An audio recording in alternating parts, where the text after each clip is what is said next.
Ils étaient inséparables, jusqu'à cette explosion. Vous pensiez avoir tout vu? Le plus grand combat ne fait que commencer. Restez jusqu'à la fin pour découvrir si un lien si fort peut vraiment tout surmonter et transformer votre perception sur le rôle des chiens dans la guerre. Aimez, partagez et commentez, c'est parti! La paix retrouvée après la Seconde Guerre mondiale fut un leurre. Un nouveau type de conflit, déroutant et impitoyable émergeait. La guerre asymétrique. Et nulle part ailleurs, cette nouvelle réalité ne fut plus tangible que dans les jungles étouffantes et les rizières infinies du Vietnam. Ici, plus de lignes de front claires, plus d'affrontements de blindés. Ici, l'ennemi est un fantôme, se fondant dans la population, se déplaçant dans des tunnels invisibles et frappant par l'embuscade et le piège. Dans cette guerre de l'ombre où la perception est reine, le chien soldat va connaître sa métamorphose la plus radicale. Il n'est plus un fantôme parmi d'autres. Il devient les yeux, les oreilles et surtout le nez du soldat perdu dans un environnement hostile. Il devient le flaireur de guerre. Imaginez une patrouille avançant avec une lenteur douloureuse dans un couloir de végétation si dense que la lumière peine à filtrer. Chaque pas est une angoisse, chaque buisson une menace potentielle. L'ennemi est partout et nulle part. Dans cette atmosphère de terreur permanente, un nouveau type d'unité canine opère, si secrète que son existence même était à peine évoquée. Les équipes de chiens silencieux. Leur nom est tout un programme. Ces animaux, des bergers allemands et des labradors sélectionnés pour leur intelligence et leur calme, subissent un entraînement des plus exigeants. On leur apprend à ne jamais aboyer. Jamais. Leur système d'alerte est un langage codé, d'une subtilité extrême. Un simple regard intense et prolongé vers une direction suspecte. Le corps qui se fige soudainement dans une posture de statue. Les oreilles qui se dressent et orientent comme des radars, ou même un simple coup de museau furtif contre la jambe de son maître. Ce sont ces signes infimes, ces chuchotements corporels qui remplacent le cri d'alerte. Dans le silence oppressant de la jungle, un aboiement aurait été un arrêt de mort pour la patrouille, signalant sa position avec une précision fatale. Le silence n'était pas une option, c'était une condition de survie. Au-delà du silence, c'est l'olfactoire qui devient l'arme absolue. Le Viet Cong maîtrise l'art du piège et de la dissimulation. Les Panji Sticks, des pics de bambou enduits d'excréments pour provoquer l'infection, sont cachés dans des fosses camouflées. Les mines et les engins explosifs improvisés sont enfouis le long des sentiers. Aucun détecteur métallique n'est efficace contre le bambou et le bois. Seul le nez surpuissant du chien peut déceler l'odeur de la poudre, du métal, de la sueur humaine ou même la légère perturbation de la terre fraîchement remuée. Un chien comme Nemo, un berger allemand dont le nom est gravé dans l'histoire de cette guerre, en est la parfaite illustration. Alors qu'il patrouillait avec son maître, l'Airman Thornburg, en décembre 1966 sur la base aérienne de Tan Son Nhut, il perçut une présence invisible. Avant même que quiconque ne puisse réagir, des coups de feu claquèrent. Nemo fut atteint à l'œil par une balle. Malgré sa blessure atroce, aveuglé par le sang et la douleur, il n'hésita pas une seconde. Il se rua sur les saboteurs Viet Cong, les attaquant avec une telle furie qu'il les dispersa et les mit en fuite, donnant l'alerte et permettant la défense de la base. Son sacrifice, son courage au-delà de la souffrance, firent de lui un héros légendaire, rapatrié aux États-Unis en grande pompe. L'efficacité de ces chiens au Vietnam fut telle que les statistiques, bien que parcellaires, sont éloquentes. On estime que les unités cynophiles, dans leur ensemble, ont sauvé plusieurs milliers de vies humaines. Certains rapports affirment qu'une seule équipe chien-maître pouvait être créditée du sauvetage de plusieurs centaines de soldats. Leur simple présence en tête de patrouille réduisait de manière drastique le risque d'embuscade et le taux de perte. Ils n'étaient plus des auxiliaires, ils étaient la première ligne de défense, le bouclier sensoriel de l'infanterie. Leur valeur était inestimable, non pas en dollars, mais en vies humaines préservées. Pourtant, cette relation de dépendance absolue, cette confiance vitale placée dans un animal, forgeait un lien d'une puissance extraordinaire, bien au-delà du simple partenariat opérationnel. Le maître et son chien partageaient tout, la peur, la faim, la fatigue, le danger de mort. Ils dormaient l'un contre l'autre, le chien souvent couché sur le torse du soldat pour le réchauffer et le réveiller à la moindre alerte. Cette proximité constante créait une symbiose, une connexion quasi télépathique, où le soldat apprenait à lire le langage silencieux de son chien et où le chien déchiffrait l'état d'esprit de son humain. Cette alchimie unique, née dans la fournaise de la jungle vietnamienne, est le véritable héritage de cette guerre. Elle a démontré que la plus grande force du chien soldat ne résidait pas seulement dans ses sens, mais dans la profondeur du lien qui l'unit à l'homme qu'il a choisi de protéger. Un lien qui allait devenir le sujet central de notre prochain chapitre, car comprendre cette relation, c'est comprendre le cœur même de l'efficacité du binôme. Après avoir traversé les jungles du Vietnam et ses silences mortels, une évidence s'impose à nous, palpable et profonde. La véritable arme, le secret le mieux gardé de l'efficacité du chien soldat, n'est ni son odorat, ni son ouïe, ni sa force. C'est quelque chose d'immatériel, d'invisible, et pourtant plus solide que l'acier. Le lien. Ce fil ténu et indestructible qui unit un être humain à un animal, transformant deux entités distinctes en un seul organisme, en une seule conscience opérationnelle. Pour comprendre pleinement l'histoire du chien de guerre, il nous faut maintenant nous arrêter et plonger dans l'intimité de cette relation unique, celle du maître et de son ombre.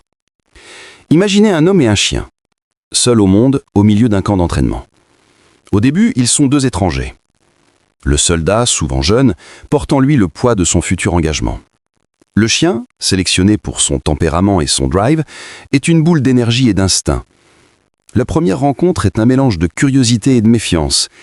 Puis, jour après jour, heure après heure, un rituel se met en place. Ils marchent ensemble, mangent ensemble, dorment dans le même espace confiné. Le soldat apprend à décrypter un univers de micro-expressions, la tension d'une oreille qui se redresse imperceptiblement, le frémissement d'une narine, le changement de respiration, la lueur particulière dans le regard lorsque le chien aperçut quelque chose que l'homme ne peut pas concevoir. Il apprend que le grognement n'est pas toujours une menace, mais parfois une alerte, et que le silence peut être plus inquiétant qu'un aboiement. De son côté, le chien, cet être d'intelligence émotionnelle remarquable, apprend à lire son humain. Il capte l'odeur de sa peur, perçoit la tension dans sa voix, ressent la fatigue dans ses gestes. Il apprend à faire confiance à cet être bipède qui lui donne des ordres, mais aussi de la nourriture, des soins et, chose inestimable, de l'affection. Cette confiance n'est pas donnée, elle se mérite. Elle se construit dans la répétition patiente des exercices, dans la joie partagée d'une réussite, dans le réconfort mutuel après un échec. Le dresseur ne domine pas son chien, il le guide. Il ne le soumet pas, il le convainc. Il devient son point d'ancrage, son repère fixe dans un monde de chaos. Pour le chien, le maître est devenu sa meute, son unique raison d'être. Cette alchimie, une fois scellée, donne naissance à une entité nouvelle, le binôme. Sur le terrain, en opération, ils ne font plus qu'un. Ils développent une forme de communication qui transcende le langage. Un simple regard, un geste à peine esquissé, suffisent à transmettre une attention. Le soldat n'a pas besoin de crier un ordre. Son ombre à quatre pattes anticipe ses besoins, sent le danger avant lui et réagit en parfaite synchronisation. En patrouille, le chien ne protège pas une unité anonyme, il protège son maître. Et le soldat ne défend pas un simple atout militaire, il défend la vie de son compagnon, celui qui partage ses peurs et ses espoirs, celui qui dort blotti contre lui dans le froid de la nuit. Cette relation dépasse le cadre professionnel. Elle devient filiale, fraternelle. Ils sont responsables l'un de l'autre, jusqu'à la mort. Les témoignages de ces hommes sont unanimes et bouleversants. Ils racontent comment leur chien les a réveillés en pleine nuit, leur sauvant la vie lors d'une attaque surprise. Ils décrivent la sensation de sécurité absolue que procure la présence de cette ombre fidèle à leur côté, une présence qui voit et entend ce qu'eux-mêmes ne peuvent pas percevoir. Ils évoquent la voix cirée par l'émotion, les moments de détente rares où le chien redevenait simplement un chien, cherchant une caresse, joint avec une balle, leur rappelant la normalité dans un contexte de folie. Et pour les plus malchanceux, ceux qui ont perdu leur compagnon, la douleur est identique à celle de perdre un frère d'armes. La blessure est profonde et durable, car ce qui a été brisé, c'est bien plus qu'un partenariat, c'est un lien d'âme. Ce lien, forgé dans l'adrénaline et la confiance mutuelle, est la colonne vertébrale de toute l'histoire que nous racontons. Il est la raison pour laquelle un chien traversera un champ de mines, sautera d'un avion ou affrontera des tirs nourris sans hésitation. Il ne le fait pas pour une récompense ou par obéissance aveugle. Il le fait pour son humain. C'est cette connexion qui transforme un animal en soldat et un soldat en gardien. C'est le cœur battant de cette alliance millénaire. Et c'est précisément parce que ce lien est si fort, si essentiel, que la guerre le met à l'épreuve de la manière la plus cruelle qu'il soit, Car quand les missions s'achèvent et que les armes se taisent, un nouveau défi, tout aussi redoutable, attend ce binôme désormais indissociable. Comment revenir à une vie normale après avoir vécu l'extraordinaire? Comment cette ombre, habituée au fracas de la guerre, peut-elle retrouver la paix? Le retour à la vie civile est la dernière bataille, souvent la plus difficile, que le maître et son ombre devront livrer ensemble. Le monde a changé. Les conflits du XXIe siècle ne ressemblent plus à ceux du passé. Ils se déroulent dans le paysage urbain, asymétrique et impitoyable de la lutte antiterroriste et des guerres d'usure. Dans ce nouvel environnement, le chien de guerre n'a pas seulement suivi l'évolution, il l'a devancée. Il a franchi de nouveaux seuils, repoussé les limites de ses capacités et s'est adapté avec une grâce et une efficacité qui laissent pantois. Nous entrons maintenant dans l'ère des nouvelles frontières, où le partenaire canin devient un atout technologique et tactique d'une précision redoutable, tout en révélant une profondeur psychologique insoupçonnée. Imaginez un aéroport international, un stade bondé ou un checkpoint militaire. La menace est invisible, dissimulée dans un sac, une voiture, une ceinture. Les senseurs électroniques les plus sophistiqués peuvent être trompés, mais il existe un détecteur que la technologie ne peut pas égaler, un analyseur chimique vivant d'une sensibilité quasi miraculeuse, le nez du chien. La cynotechnique moderne a atteint un niveau de spécialisation extraordinaire. On ne dresse plus un chien à sentir les explosifs.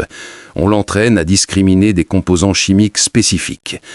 Il peut isoler l'odeur du peroxyde d'acétone, utilisé dans les bombes artisanales, de celle du TNT ou du C4. Il flaire non pas la masse de l'explosif, mais les infimes particules de vapeur, les molécules signatures qui s'échappent des emballages les plus hermétiques. Cette capacité le rend indispensable dans la traque aux engins explosifs improvisés, cette arme de l'ombre qui a défini les conflits récents. Il est le premier et souvent le dernier rempart contre l'horreur. Mais cette spécialisation extrême a un coût, et c'est peut-être la découverte la plus poignante de ces dernières décennies. Nous avons longtemps cru ces chiens insensibles, simples machines à flairer. Nous avions tort. L'exemple le plus frappant nous vient des décombres du World Trade Center après les attentats du 11 septembre. Des centaines de chiens, des bergers allemands, des labradors, des golden retrievers ont été déployés sur Ground Zero. Leur mission, trouver des survivants. Ils ont arpenté sans relâche cette montagne de poussière, de métal tordu et de désespoir, encouragés par leur maître. Mais jour après jour, ils n'ont presque toujours trouvé que des corps, aucun survivant. Les chiens, ces êtres dont la raison d'être est de réussir, de trouver, de gagner leurs jouets, ont sombré dans ce que les spécialistes ont nommé la dépression de l'échec.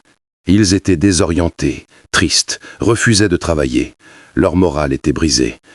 Leurs maîtres, comprenant la détresse psychologique de leurs partenaires, ont eu recours à une ruse aussi simple que géniale. Ils ont commencé à se cacher eux-mêmes dans les décombres, demandant à un collègue de guider le chien. Lorsque l'animal retrouvait son maître vivant, les félicitations, les jeux, les récompenses reprenaient sens. Ils recréaient artificiellement le succès pour soigner l'esprit meurtri de leurs compagnons. Cette anecdote révèle une vérité bouleversante. Le chien de guerre n'est pas une machine. C'est un être sensible qui a besoin de sens, de réussite et de liens émotionnels pour fonctionner. La technologie, paradoxalement, renforce aujourd'hui cette connexion plus qu'elle ne la remplace. Le chien moderne peut être équipé de harnais high-tech intégrant des caméras et des micros bidirectionnels. Il devient alors les yeux et les oreilles d'une unité en dehors de la zone de danger, capable de pénétrer dans un bâtiment, une grotte, un avion, et de retransmettre en temps réel ce qu'il voit et entend. Son maître peut lui parler, le guider à distance, recevoir des informations cruciales sans mettre une vie humaine en péril. Il est devenu un prolongement cybernétique de l'unité, mais son cœur, son jugement, son courage restent irrémédiablement canins. On les appelle des canines dual purpose, capables de détection et d'assaut, passant du flair à l'action en une fraction de seconde. Leur présence dissuasive évitant bien souvent le recours à la force létale. Ces nouvelles frontières ne sont donc pas seulement technologiques ou tactiques, elles sont aussi éthiques et psychologiques. Nous avons appris, parfois douloureusement, que ces soldats à quatre pattes possédaient une riche vie intérieure, une capacité à souffrir de l'échec et à se réjouir du succès. Nous avons compris que leur plus grande force résidait dans cette alchimie fragile entre leur sens surdéveloppé et leur lien viscéral avec l'humain à leur côté. Les protéger, c'est aussi protéger leur morale, leur équilibre, leur bien-être mental. Cette prise de conscience a radicalement changé notre manière de les traiter, non seulement sur le champ de bataille, mais aussi et peut-être surtout lorsque les missions prennent fin. Car après avoir repoussé toutes ces frontières, après avoir donné le meilleur d'eux-mêmes dans le bruit et la fureur, une dernière épreuve les attend, celle du retour. Comment ces héros de l'ombre, habitués à l'intensité extrême des opérations, peuvent-ils retrouver le calme d'un foyer, la paix d'un jardin? Leur plus grand challenge est peut-être devant eux. La dernière cartouche est tirée. Le silence, enfin, a remplacé le fracas des armes. Pour le soldat humain, le retour à la vie civile est un chemin semé d'embûches, un processus complexe de décompression et de reconstruction. Mais qu'en est-il de ce soldat à quatre pattes qui a tout donné lui aussi? Comment cette ombre fidèle, dont l'existence entière a été rythmée par les ordres, l'adrénaline et la présence constante de son maître, peut-elle retrouver une vie normale? Nous abordons ici le chapitre le plus intimiste et le plus émouvant de notre récit, celui du prix du courage, celui de la dernière bataille, celle du retour. Imaginez un instant ce chien, un berger allemand peut-être, qui a passé les dernières années de sa vie dans le sable et la poussière d'une terre lointaine. Ses journées étaient structurées, intenses. Le réveil aux côtés de son binôme, les patrouilles où chaque sens était en alerte maximale, la satisfaction du travail accompli, la fatigue bien méritée. Puis, du jour au lendemain, tout s'arrête. Le voilà dans un chenil, puis dans un avion cargo, pour atterrir dans un pays dont il ne connaît ni les odeurs ni les bruits. Le monde est devenu calme, trop calme. Pour ces héros, la paix est un choc. Leur mission est terminée, mais leurs instincts, eux, sont toujours en alerte. Un claquement d'une portière de voiture peut réveiller en une fraction de seconde des réflexes conditionnés pour la survie. Un feu d'artifice le 4 juillet peut me projeter mentalement au cœur d'un échange de tirs. Ce n'est pas de la désobéissance, c'est le syndrome de stress post-traumatique, le même que celui qui affecte les soldats humains. L'animal est désorienté, anxieux, parfois hyper vigilant. Il doit désapprendre la guerre. Pendant trop longtemps, le sort de ces chiens après leur service était un secret honteux. Considérés comme du matériel militaire excédentaire, ils étaient parfois simplement abandonnés sur place, euthanasiés, ou laissés à un avenir incertain. Mais la conscience collective a évolué, portée par le témoignage des soldats dont la vie avait été sauvée par ses compagnons. Une révolution silencieuse a eu lieu. Aujourd'hui, des programmes dédiés, comme le programme Mission K9 aux États-Unis, ont changé la donne. Leur credo est simple et noble. Aucun de ces héros ne sera laissé pour compte. L'armée s'engage désormais à rapatrier systématiquement tous ces chiens de service, où qu'ils se trouvent dans le monde. Ils ne sont plus du matériel, ils sont des vétérans. Leur retour est alors pris en charge avec une attention et un respect nouveaux. La première étape est souvent une période de décompression et de réévaluation dans des centres spécialisés. Des vétérinaires et des comportementalistes examinent l'animal, soignent ses blessures physiques et évaluent son état psychologique. L'objectif n'est pas de le reformater, mais de l'aider à passer en douceur du statut de soldat à celui de chien de famille. On lui réapprend la paix. On le familiarise avec des bruits quotidiens. On lui offre des moments de jeu sans enjeu. On lui permet de se détendre sans avoir à surveiller les alentours. C'est un processus patient et empathique qui reconnaît enfin la profondeur de leur sacrifice. Vient ensuite l'étape la plus belle, l'adoption. La priorité absolue est bien souvent donnée à leur ancien maître, leur binôme. Rien n'est plus émouvant que de voir ces deux êtres, dont la vie a dépendu de leur lien, se retrouver dans le cadre paisible d'une vie civile. Ils se comprennent sans mots. Le soldat connaît les faiblesses et les fonces de son chien, il sait comment apaiser ses angoisses, et le chien retrouve son roc, son point d'ancrage. Pour ceux dont le maître ne peut pas les accueillir, des familles d'accueil soigneusement sélectionnées, souvent issues du milieu militaire ou parfaitement informées des besoins spécifiques de ces vétérans, leur ouvrent leurs portes. Ces familles comprennent qu'elles n'adoptent pas un simple animal de compagnie, mais un être au lourd passé, qui mérite respect, tranquillité et amour. Voir ces anciens guerriers, ces fleureurs d'explosifs, ces sentinelles des nuits dangereuses, finir leur jour à courir après une balle dans un jardin, à dormir paisiblement au pied d'un canapé ou à se laisser caresser le ventre par des enfants, est un spectacle d'une puissance incroyable. C'est la rédemption, la conclusion heureuse d'une histoire souvent difficile. C'est la preuve tangible que nous avons collectivement appris à honorer notre dette envers eux. Leur dernière mission, la plus difficile, est de retrouver leur part de canine innocence. Nous voici parvenus au terme de notre voyage. Un périple qui nous a menés des sables brûlants de l'Égypte ancienne aux jungles étouffantes du Vietnam, des tranchées boueuses de la Grande Guerre au désert complexe des conflits modernes. Nous avons suivi la trace de ces pattes silencieuses qui ont, sans relâche, marché aux côtés de l'homme dans ses heures les plus sombres. Alors que le calme revient et que nos regards se tournent vers l'avenir, il est temps de nous arrêter pour contempler l'héritage profond et durable laissé par ces soldats à quatre pattes, un héritage qui n'est pas fait de pierre ou de métal, mais de loyauté, de courage et d'une leçon d'humanité venue du monde animal. Repensons au chemin parcouru. Nous avons vu le molosse de légionnaire, force brute et terrifiante lancée dans la mêlée. Nous avons découvert le matin de guerre médiévale, son armure de métal et sa valeur inscrite dans le code de loi gallois, aussi précieux qu'un destrier. Puis, après un long silence, nous avons assisté à sa renaissance dans l'enfer des tranchées, non plus comme un guerrier, mais comme un messager, un sauveur, un ange gardien des mourants du No Man's Land. Le collet Ruff et ses semblables nous ont appris que le courage pouvait se manifester par la compassion.